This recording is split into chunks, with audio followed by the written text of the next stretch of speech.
My folks had me convinced that my sister had lost her mind. It wasn't until my dad nearly blew up at me that I finally saw the truth. She was the only one ever standing up for me. Being the youngest meant I learned to keep my head down and only speak when spoken to. The last thing I wanted was to be like my older sister, Chloe. She never kept quiet when Dad got violent with me or our brother. She always called it out. One trip to Florida sticks out. I must have been around 12, Liam was 13, and Chloe 15. I had on these denim shorts, and out of nowhere, Dad smacked my thigh and told me I was getting fat. I was barely a size 2. I shot Chloe a look, one that said don't say a word. And she wouldn't have. Not until Dad tugged at the hem of my shorts and told me to cover up. That's when she snapped. "What the hell did Dad just say?" she shouted. My parents had me so twisted, I thought it was normal for them to be cruel. But standing up to it? That was the problem, that's what caused chaos. And then Liam did the only thing he knew to keep the peace. He slapped on this cocky, half-assed grin, pretending like none of it got to him. Next thing I know, Dad's yelling at Liam, threatening to hit him.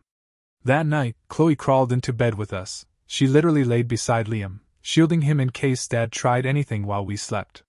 But as we got older, things got darker. Liam, who used to be this sweet, gentle kid, he'd drape a blanket over us when we passed out on the couch and tell us we looked pretty, started to change. The more Dad lost it, the more Liam did too. By the time he hit 16, he was just another bitter, angry man in the house. Chloe, though? She never backed down. She stayed loud, stayed bold. And I kept being the one who crumbled every time voices were raised. That's just how it was until Chloe hit her senior year. It was the night before her SATs. We were eating dinner together, and she was the only one in that house who gave a damn about school. Her hands were shaking. She had that look, like she wasn't really there. She asked Liam to stop chewing with his mouth open, just simple and calm. And Liam exploded. "You're gonna bomb your SATs and be a damn failure forever!" Chloe broke. She stood up, tears streaming down, and ran to her room. Dad went ballistic. His voice boomed through the house, rage bouncing off the walls. And me? I just sat there, texting Chloe, asking why she had to react like that. Like she was the one wrecking our family peace. I didn't get it. Not then. After that, she barely came home. Always at a friend's place or out partying. And I didn't reach out. In my mind, she was the one who tore us apart. But the more she stayed away, the clearer things became. Because guess what? I became the new target. Dad started in on me, every single day. Orders, insults, and nothing I did was ever enough. Even Liam, who used to be the other punching bag, was off limits now. Dad wouldn't dare challenge him anymore. But Chloe? She didn't stop fighting. Every so often, she'd come by and rip into our parents. I never said thank you, not until one day it really hit me. Dad had caught Liam dumping wet laundry over Mom's clean clothes. He was yelling, red-faced, when suddenly he barked for me to come to the living room. I walked in, and he didn't waste a second. "You useless little bitch," he spat. "Can't even keep your brother in line." I just stood there, frozen. Then he shoved me right over the coffee table. I hit the ground, tears running, heart pounding. I tried to stand. He kicked my legs out, knocked me down again. "Get the hell out of here!" I didn't wait. I bolted to the bathroom, slammed the door, locked it. Then I called the only person I could think of, Chloe. I told her everything. She spoke in that gentle, soothing way she always did when I was falling apart. Meanwhile, Dad kept screaming, yelling for me to clean the kitchen. I had to hang up without explaining. 20 minutes later, I heard the front door creak open. Chloe stepped in, and behind her was her tall, muscle-bound boyfriend. She saw me frozen there, scared to move, and just took my hand. She didn't say much, but her eyes said everything. "You're safe now." Somehow, she got me out. We went straight to an apartment she'd been renting in secret. She tucked me into bed like when we were kids. Asked me to tell her everything again, what Dad had done, what she missed. But I couldn't. I didn't want to talk about it. I just wanted to think about the Halloween party I'd been planning for the next day. I shook my head hard. She nodded, got me McDonald's. I never did make it to that party. The next day, Mom texted me. Told me to come home. Said Chloe had already done enough damage. And stupidly, I believed her. But the second I stepped through that door, Dad slapped me so hard I blacked out. His palm cracked against my cheek like a whip, and everything went black. I came to on the floor, my mouth filled with blood. My head throbbed. And in that moment I knew. I couldn't stay. Not another night. I'm leaving, I said, my voice steadier than I thought it could be. Chloe looked me dead in the eyes. Good. But we've got to be smart. Pack only what you need.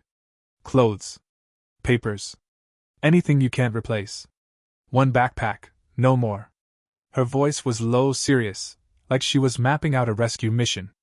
My heart was pounding as the plan set in. This was real.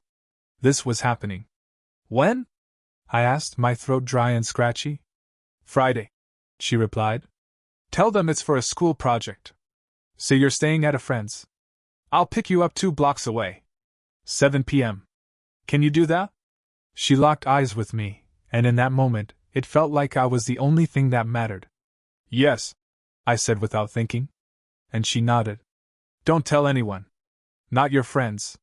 Not your teachers. No one, she repeated, putting a sharp edge on that last word. I gave a slow, serious nod. I got it. This wasn't pretend. This was life or death. After we hung up, I just sat there on my bed, staring blankly at the wall. My eyes followed the thin cracks in the paint, like they might lead me somewhere else. There was a spot in the corner where the paint had peeled away, showing all the colors the walls had been before, like ghosts of whoever lived here before us. 3 more days. That's all I had to get through. I told myself I could handle it. I had to handle it. The next morning, I woke up weirdly calm. Nothing on the outside had changed. Dad was barking his usual morning commands, Mom was acting like it was just another day, and Liam was giving me his usual death stare across the table. But something inside me had shifted. I had a way out now. That changed everything. The cereal tasted the same. The milk was still too cold. But for the first time in forever, I didn't feel completely stuck. At school, I went up to my English teacher right after class. The room was empty except for the 2 of us, sunlight slashing through the blinds and long golden lines across her desk. Ms. J. Morgan? I asked, keeping my voice steady. Do you think I could use you as a reference? For a summer job application? Her eyes lit up behind her glasses, and she gave me a warm smile. Of course. When would you need it? Maybe next week? I'll let you know, I said, trying to sound casual. But really, I just needed an adult who could speak up for me later, if things went sideways. Someone who saw me as a good kid, not some problem child, the way my parents painted me. That afternoon, I started packing in small pieces. Quietly. Carefully. Just little things at first, so no one would notice. While Mom was distracted on the phone, I slipped my birth certificate out of the filing cabinet in the den. It felt delicate in my hands, like it might disintegrate if I held it too tight. But it was gold to me. I hid my school ID and the $43 I had saved from birthday cards in an old sock. Then I started going through my clothes, trying to figure out what I'd actually need for wherever I was going. What could I take? What had to stay? I found my old iPod and started secretly recording my dad whenever he exploded. It was tiny enough to fit in my pocket, and I stuck a bit of tape over the red recording light. Just in case. I didn't know if I'd ever need the recordings, but I needed something to back up my story if it ever came to that. Every time I hit record, my heart would pound, half from fear and half from hope. Thursday night, I barely slept. Every sound in the house felt like a warning. Every creak made me flinch. The wind brushing against my window sounded like fingertips, like someone trying to get in. What if they knew? What if Dad was waiting to catch me trying to leave? I just lay there, staring at the ceiling while headlights from passing cars sliced across my room in shifting patterns. By Friday morning, I was on autopilot. I made myself act normal, ate breakfast, went to class, came home, clean like always. It felt like I was watching someone else live my life. At dinner, I casually dropped the lie I'd rehearsed. Emily needs help with her science project, I said, nudging spaghetti around my plate. Her mom said I could sleep over so we can finish it. My stomach was so tight I could barely eat. but the words came out smoother than I expected. My mom gave me that narrow-eyed look. Which Emily? She asked, suspicious. Emily Zhang. From biology. You met her mom at open house last year. All of it was technically true. We weren't close, but she existed, and our moms had crossed paths. Enough real details to make it believable. I don't remember saying yes to this. Dad muttered, his fork frozen in the air, a piece of chicken dangling like bait. His eyes locked onto mine, trying to catch me in a lie. Mom did, I replied quickly, turning to her. D'you remember Tuesday, when I asked? The air froze. I watched her face shift, watched her calculate. Was it easier to back me up, or cause a scene? Oh, right, she said eventually. But be back by noon. You've got chores. Just like that, it was over. She went back to eating. And I let out the tiniest breath, careful not to show how relieved I was. At 6:30 I slung my backpack over my shoulder like it was nothing special, even though everything I owned, everything that mattered, was in there. That bag held my entire life. The iPod was hidden in my coat pocket. It felt heavier now, like it carried the weight of everything I'd survived. Don't stay up all night giggling, my mom called as I walked toward the door. For a split second, her voice almost sounded soft. Almost like she cared. I won't, I said, not looking back. Dad didn't even flinch from his spot on the couch, eyes glued to the TV. The blue glow made his face look hollow, ghost-like. Liam wasn't home, thank God. One less goodbye I didn't want to make. I walked slowly until I turned the corner, then I ran. Hard. My heart was pounding in my ears. The cool night air hit my face, smelled like someone's dinner and freshly cut grass. What if Chloe didn't come? What if this was a trap? But then, right on time, a car rolled up next to me. Chloe leaned over and popped the passenger door open. Get in, she said. I tossed my bag in first, then climbed in after it. The car smelled like coffee and her perfume, a weird mix of home and escape. Before I could even shut the door all the way, she was already pulling away. I kept glancing behind us, half expecting Dad's car to come tearing around the corner.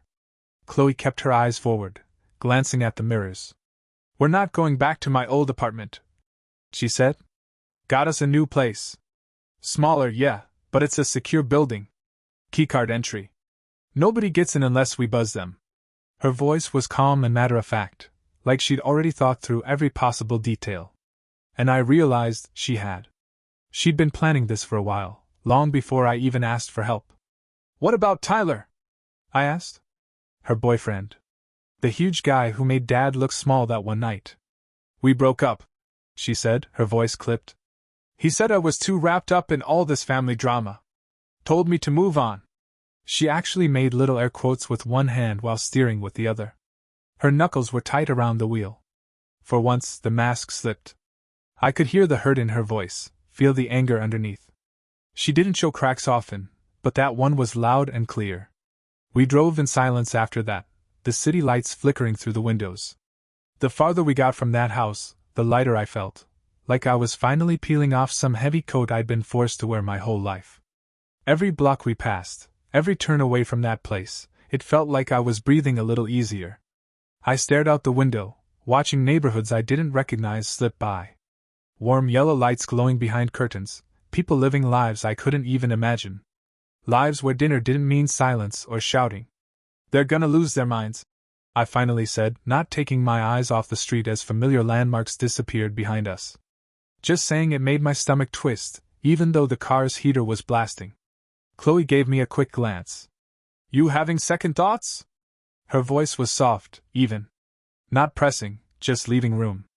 No, I said quickly. I know what's coming. The guilt trips, the yelling, the whole how dare you speech. I can already hear Mom crying and Dad losing it. She gave a tight nod. Yeah. Me too. That was it. No need to spell it out. We both knew what they were capable of. The new place was on the third floor of a building with a security door at the front. It wasn't big, just one bedroom, a small bathroom, and a living space with the kitchen tucked into a corner. But it was clean, warm, and didn't feel like it held ghosts. The walls were this soft cream color, and the only thing hanging up was a little framed photo of a beach. The furniture was basic: a couch, a coffee table, a tiny table with 2 chairs. Nothing fancy, but nothing broken either. "You take the bedroom," Chloe said as she dropped my backpack onto the bed. "I'll crash on the couch." I tried to object. "No, I can't." She cut me off with a wave. "Don't start. I work late shifts anyway. We won't even be here at the same time most days." Her tone told me it wasn't up for debate. I looked around the room. A bed, a dresser, a clean blue comforter. That was it. But it felt more peaceful than any space I'd had in years. No yelling through the walls. No listening for footsteps. No bracing every time a door creaked open. "Thank you," I whispered. It didn't feel like enough. Chloe's face softened. "You're my sister," she said. "I wasn't gonna leave you in that hellhole." She squeezed my shoulder gently before turning away. I caught a glimpse of tears in her eyes before she looked down. That night, I slept deeper than I had in a long, long time. No listening for footsteps in the hallway. No flinching at every little sound. Just calm. The bed was firmer than mine back home. The pillow actually held its shape. Outside, the occasional car passed, but it was far off, not like tires screeching or angry voices. Just life moving on. I fell asleep to the quiet hum of the fridge and the soft clicking of Chloe's keyboard as she worked on her laptop from the couch. That peace lasted until 10:07 the next morning. That's when my phone lit up like a slot machine. My mom was blowing it up, text after text, buzzing nonstop. The vibrations jerked me out of sleep, my heart racing before I even looked at the screen. "Where are you? Emily's mom says you never showed up. Your father is furious." My hands were shaking as I showed Chloe. More messages kept coming, rapid fire, like they were trying to kick the door down through my phone. "Turn it off," she said calmly. "We knew this was gonna happen." Her voice grounded me. Reminded me we were prepared. I hesitated for a second, then typed out one reply. "I'm safe. I'm not coming back." Then I powered the phone down and left it on the kitchen counter. The silence that followed was loud. It scared me, but also felt like freedom. "What now?" I asked. The sun was pouring through the kitchen window, laying a patch of gold across the floor. Everything looked normal, which made it feel even weirder. "Now we wait," Chloe said. "They'll blow up before they back off." She was right. Later that day, my dad's message came in, like a punch to the gut. "Bring her home now or you'll regret it. Both of you will." Just reading his words made my skin crawl. Even in this safe little apartment, I still felt that same old fear coil in my chest. Chloe didn't flinch. She deleted every message without a word. Her finger hit the delete button like she was slamming a door shut. The next morning, Sunday, I turned my phone back on for a second just to check. A single new message, this time from Liam. "Don't expect anything from us when he dies." That was it. No context. No name. Just a creepy, cold sentence meant to mess with my head. I showed it to Chloe. "He's trying to guilt you," she said immediately. "Dad probably told him to say that. You know how he is, always using his so-called health problems to manipulate people." She glanced at me. "D'you remember when he said his heart was giving out just because Liam wanted to go to summer camp?" I nodded, but I noticed the way she bit her lip after she said it, like a little part of her wasn't totally sure. Like maybe, just maybe, there was something to worry about. But I'd heard too many false alarms to believe any of it now. Monday morning, Chloe helped me register at a new school. We used her address and told them she was my guardian. Not exactly true, but nobody pushed for proof. The school was bigger than my last one, wider halls, brighter lights. Nobody stared when I walked through the front office. I was just another transfer student. A blank slate. As we walked home, I asked the question I'd been too scared to say out loud until then. What if they come looking for me? The sidewalk was cracked beneath our feet, little weeds poking through the concrete like hope refusing to die. "They might," Chloe said. "But they'd have to admit why you left. And I don't think they want that kind of attention." It made sense. Still, it didn't stop me from glancing over my shoulder more than once. Every time I stepped outside, I found myself scanning faces in the crowd, looking for that sharp glare my dad gave when he was angry or the cold judgment in my mom's eyes. I kept expecting to see them, even when I knew it was impossible. That night, they found a new way to come after me. My phone started lighting up with messages from people I hadn't heard from in years: relatives, neighbors, even distant family friends.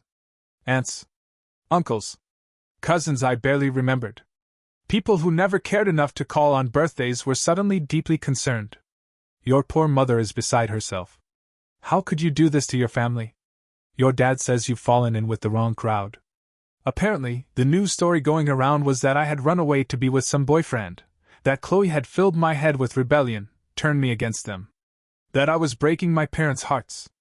Each message was like another twist of the knife, not just painful, but rewriting my entire reality, casting me as the villain. The guilt came back fast. Familiar. Heavy. That old conditioning ran deep.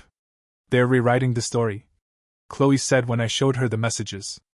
They know if people find out the truth, their little perfect family image falls apart. She scrolled through them, face hardening. I could practically see her armor going on. Do you think anyone will believe us? I asked quietly. That thought hit harder than anything. That after everything we'd survived, people might still take their side. Chloe didn't answer right away. Then she looked at me with that same fire in her eyes. Play me the recordings again. I pulled out the iPod and hit play on the clearest clips. There was Dad, screaming at me, calling me names. You could hear a crash, me hitting the coffee table. And Mom, cold as ice, telling me to clean up the blood. Even through the iPod's tiny speaker, the rage in his voice was unmistakable. So was the fear in mine. People will believe this, Chloe said, voice firm. We just have to be smart about who we send it to. Her confidence gave me a flicker of hope. Maybe the truth could cut through the lies. We started with Aunt Helen, Mom's sister. She lived a few states away and only saw us during holidays, but she'd always been softer. She gave thoughtful gifts. She actually asked how we were doing and meant it. We sent a short, calm email. Explained that I'd left home because of abuse. Attached one recording, just one. No drama. Just facts. Her reply came the next morning. I always suspected. Your mom's been making excuses for your dad for years. What do you need? That was it. But it meant everything. A small crack in their wall of silence. The tiniest beam of light. Then we reached out to Linda, one of Mom's old friends. She had daughters around my age and once slipped me $20 when Dad refused to pay for a school trip. Next was Dad's cousin Frank, the only adult I ever saw call my dad out. At a barbecue once, Frank had pulled Dad aside after he yelled at Liam in front of everyone. I still remember the way he grabbed Dad's arm, voice low but firm. Dad had been quiet the rest of the day. Some people ignored us. Some were shocked. But a few, like Helen, offered help. Money. Places to stay.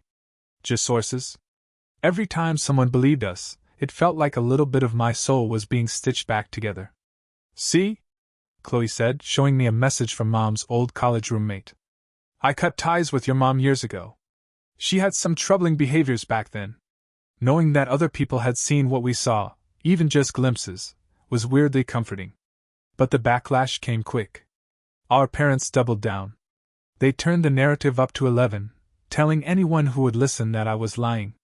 That Chloe had always been a bad influence. That they were heartbroken victims of 2 ungrateful daughters. They pulled strings. Called in favors.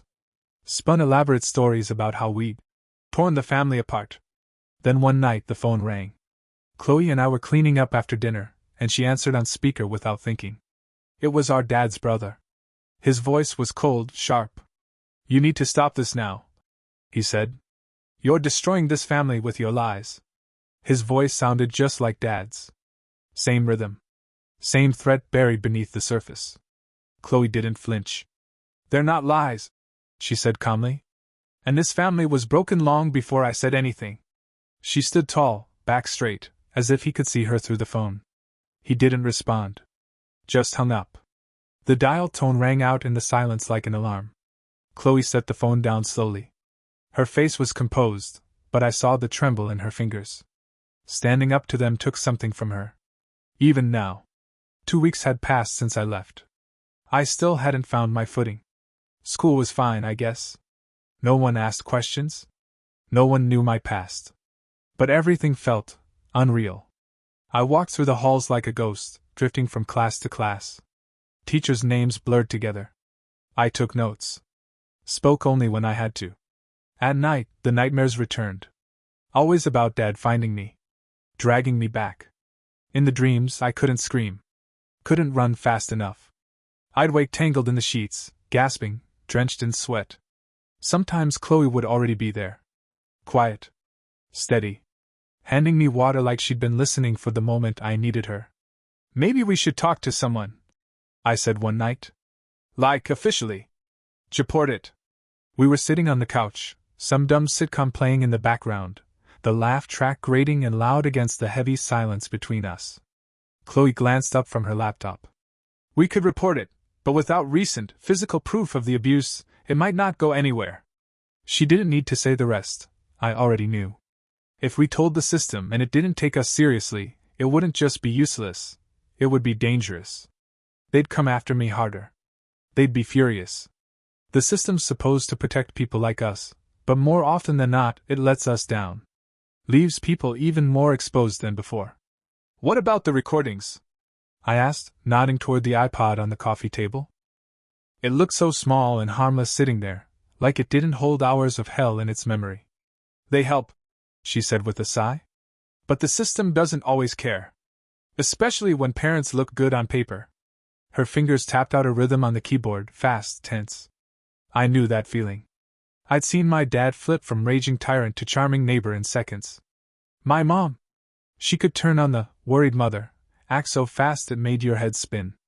They'd fooled neighbors, teachers, even friends for years. The idea of facing them in a courtroom, of having to sit across from them again, made me feel sick. "So what do we do?" I asked, my voice barely above a whisper. The question hung there, heavy. Chloe shut her laptop. "We keep building our case. We make sure as many people as possible know the truth." She said it with this quiet fire that never went out. That night I couldn't sleep. My mind kept drifting to all the other kids still stuck in homes like mine, kids who didn't have a Chloe to help them. The ones hiding bruises under hoodies, flinching at every sudden sound, never inviting anyone over. I wondered how many of them were lying in bed at that exact moment, planning how to escape, or worse, thinking maybe they deserved it. I got up and wandered into the living room. Chloe was still there, bathed in the blue glow of her phone. Her eyes were shadowed, exhausted. She looked up the second she saw me. "What's wrong?" "I want to tell our story," I said. "All of it. Out loud. Publicly." She blinked, like she wasn't sure she heard me right. "Are you sure? Once it's out there." "I know," I said, and I did. There'd be no taking it back. But I felt certain, solid, more sure than I had in years. The next day, I sat down and started writing. I poured it all out, every scream, every bruise, every quiet betrayal. From the earliest memories of Dad's rage, to the moment I blacked out after that final hit. I wrote about Mom's silence. Liam's dissent. Chloe's bravery. The words came fast, like they'd been waiting years to escape. I didn't use our real names, but anyone who knew us would connect the dots. When I finished, I read it aloud to Chloe. She was quiet for a long time, eyes glossy. "It's perfect," she said softly. "But are you absolutely sure you want this out there?" Her hand rested gently on mine. I nodded. "I want other kids to know they're not alone. And I want our parents to know they can't silence me anymore." It felt like stepping out into sunlight after years of darkness. I made a brand new social media account and posted the full story, along with a couple of the clearest audio clips. Then I sent the link to every relative, every family friend, everyone who'd ever been part of the so-called village that raised me. I hovered over the send button for a moment. Then I pressed it. Done. The response was immediate. Floods of messages started pouring in, some supportive, some furious. Strangers reached out, sharing their own stories. Some offered help. Others just said, "Thank you for saying it." My post went viral. Shared hundreds of times that first day. For the first time in my life, I felt like I wasn't screaming into a void. But with the light came the storm. Mom's church friends stopped visiting. Dad lost a side gig after his boss recognized his voice in one of the recordings. Liam dropped out of school. Aunt Helen said he'd started disappearing for days at a time. The perfect image they'd built for decades was crumbling fast. Late one night, Mom texted me. "You've ruined everything. I hope you're happy." I could almost hear her voice, bitter, wine-soaked, tight with resentment. I didn't reply. Because now I saw the truth. Their happiness had always depended on my silence. Their peace required me to be broken. And I was done giving them that. About a month after the post went live, Chloe and I were having dinner when a loud, sudden pounding shook the apartment door. The sound hit like a bomb. My fork slipped from my fingers and clattered against the plate. We froze. The pounding came again, harder this time. The whole doorframe rattled. "Who is it?" Chloe called, her voice steady but tight. She didn't get up, but I saw her hands slowly reach for her phone. "Open this damn door, Jay!" The voice, slurred but unmistakable, belonged to our dad. I shot through my veins. I couldn't move. Could barely breathe. "How did he find us?" I asked, barely a whisper. My hands gripped the edge of the table like it was the only thing keeping me grounded. Chloe was already dialing. "I don't know," she said, calm on the outside, but I could see it in her eyes. She was scared too. "But he's not getting in." We found out later that Cousin Joy, Dad's old drinking buddy, had spotted us at a local grocery store. He'd gone straight to Dad. I hadn't seen Joy in years, but I guess blood meant more than safety to him. The betrayal stung, even though I shouldn't have been surprised.